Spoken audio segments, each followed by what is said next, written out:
என்னுடைய முதல் படம் ஆத்தாவன் கோயிலிலே திரு கஸ்தூரி ராஜா அவர்கள் தான் என்னை அறிமுகப்படுத்தினாரு. அவருடைய குலதெய்வம் பேர் கஸ்தூரியை தான் எனக்கு சூட்டினாரு, அழகு பார்த்தாரு. ஆனா கஸ்தூரி ராஜா அவர்களுடைய எழுத்தில், அவருடைய உருவாக்கத்தில் நான் வேற ஒரு படத்துல தான் முதல்ல நடிச்சேன்.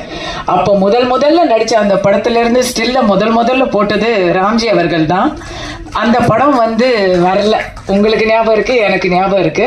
அந்த படம் டேக் ஆஃபே ஆகல. சில நாட்கள் படப்பிடிப்பு நடந்தது. அதுக்கப்புறம் தான் நான் ஆத்தாவன் கோயிலில் நடித்தேன். ஸோ கஸ்தூரியா மாறுவதற்கு முன்னிலிருந்து என்னை பார்த்து என்னுடைய நலம் விரும்பியாக இருக்கக்கூடியவர் ஐயா. வணக்கம். இங்கேருந்து காலை நான் வணங்கிக்கிறேன்.